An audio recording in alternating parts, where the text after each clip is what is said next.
Hey everyone, so today I'm going to show you how to make an elegant steak dinner that really doesn't take time at home and that is really simple, so I hope you guys enjoy. So I'm going to start off by rendering the fat so I can cook the steak in its own fat to give it some really nice flavor. So here I have 4 ribeye steaks, boneless ribeyes, and those two, I'm not sure if the butcher gave me 2 strip loins, but I doubt that because there's the cap area. But it doesn't really matter, it's still a good type of steak. So as you see here, I trimmed some of the fat off, you can really see the edges. And I'm gonna start trimming the edges so I can take off that fat. Go around nice and gentle with your carving knife, but don't go inside the meat too much because we don't want to waste too much of that fat in the meat. So just go around gently and take off that fat and put it on the plate, which you can see there above.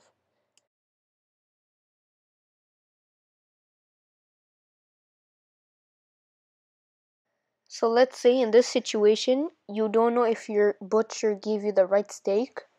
So a ribeye steak is really easy to notice because if you can see, here is the eye area and there is the cap area.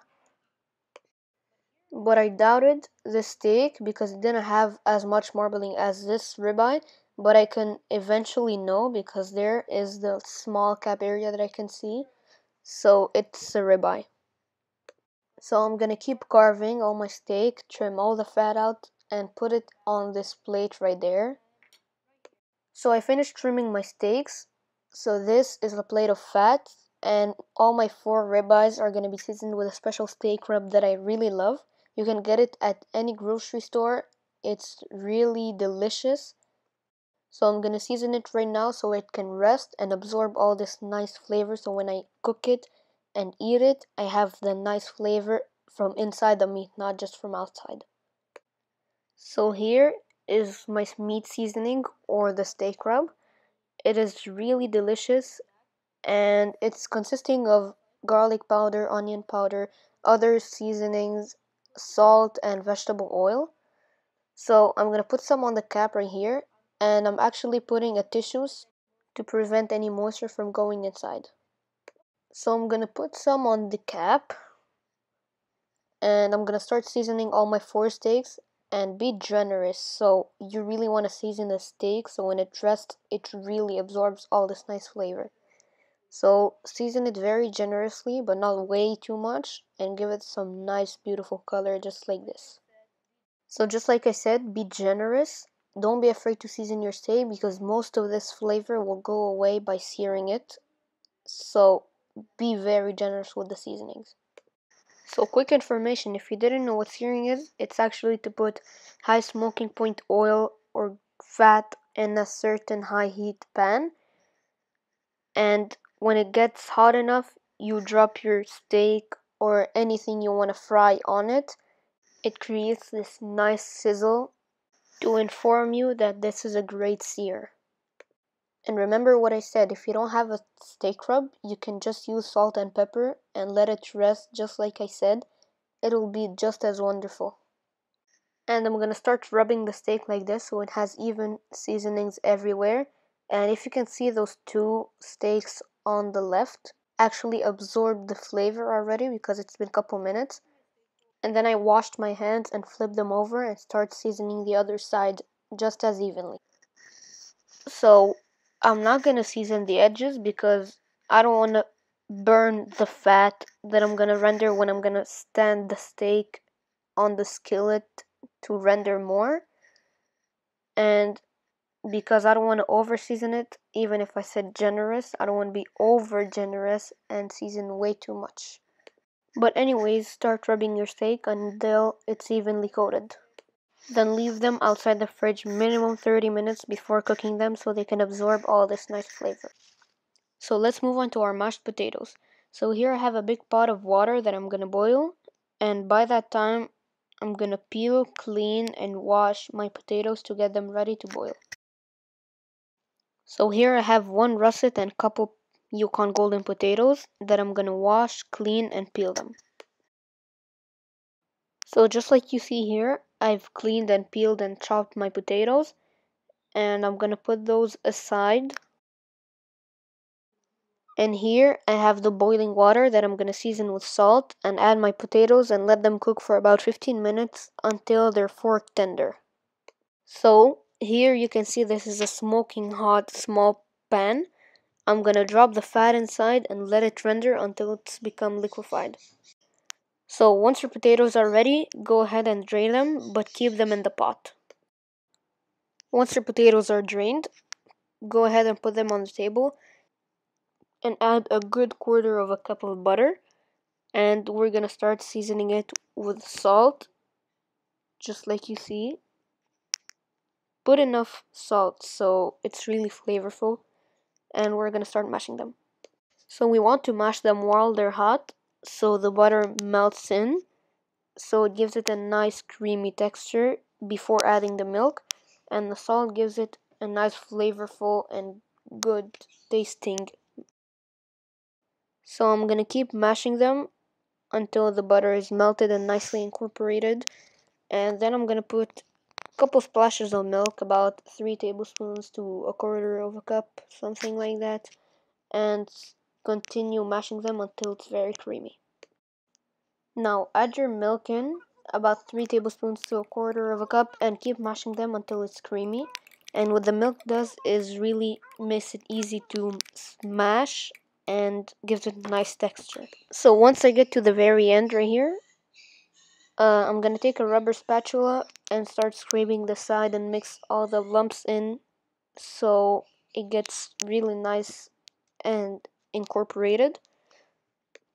So right here I'm scraping the sides and the bottom and everything together so it's evenly incorporated. And it's okay if there's a couple small lumps. I'm okay with that until I don't feel them too big in my mouth. So you can even put herbs if you want, and cheese. That's really your choice. You can put rosemary, chives, it's whatever you want. And you can even go one step further and put them through a sieve to ensure no lumps. So if you're that kind of person, you can also do this. So here's my rendered fat. I'm gonna put it to this measuring cup and put it aside.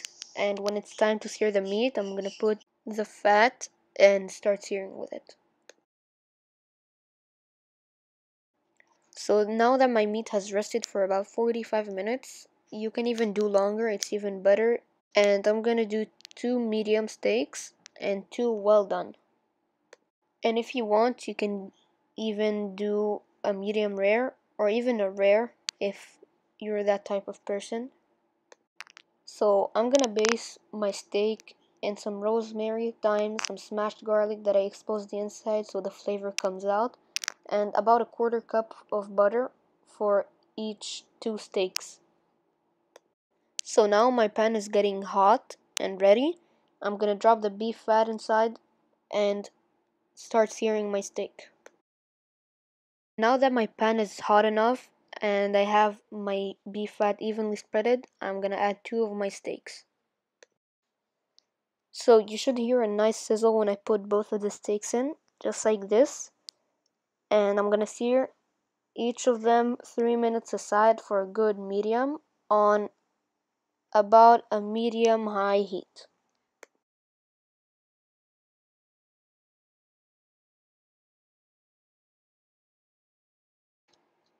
So here you can really see the Maillard reaction. It's been about 1.5 minutes, so we're gonna leave it for 1.5 more minutes.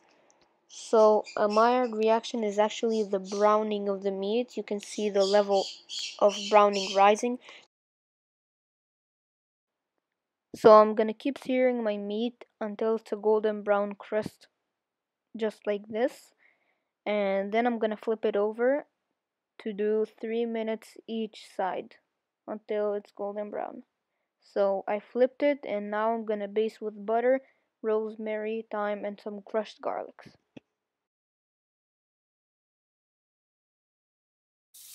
Now I'm gonna add the butter, herbs, and garlic and start basting. So before I start basting, I'm gonna turn the heat down to low so I don't overcook the steaks. And I'm gonna keep basting until it's the right time to take them out.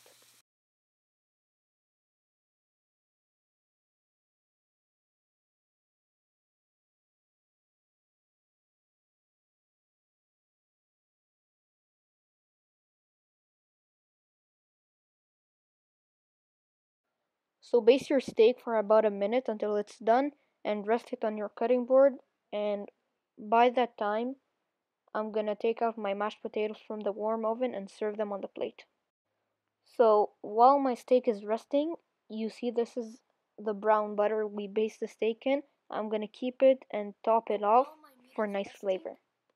So while my steak is resting, I'm going to take the mashed potatoes and start plating with it.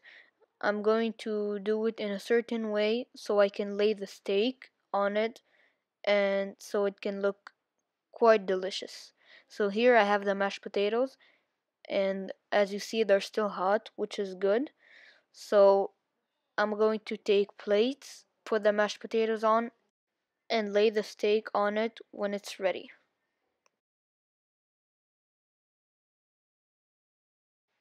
So I'm gonna start plating with the mashed potatoes with the same spoon I based the steak in.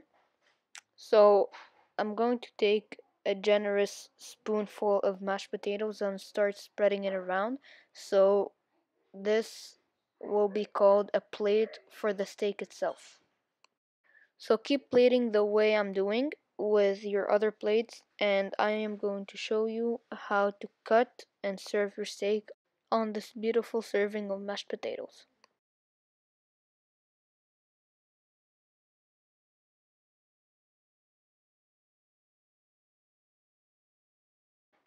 So now that my steak is rested, I'm going to put those garnishes aside and start cutting into it.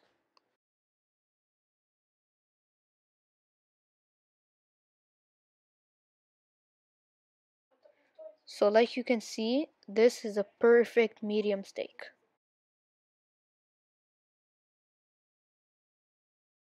So now I'm going to cut the other steak and continue plating with them.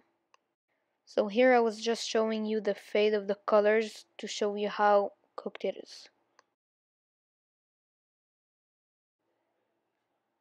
So here is my plate of mashed potatoes, and watch carefully how I plate it so it can look very appetizing.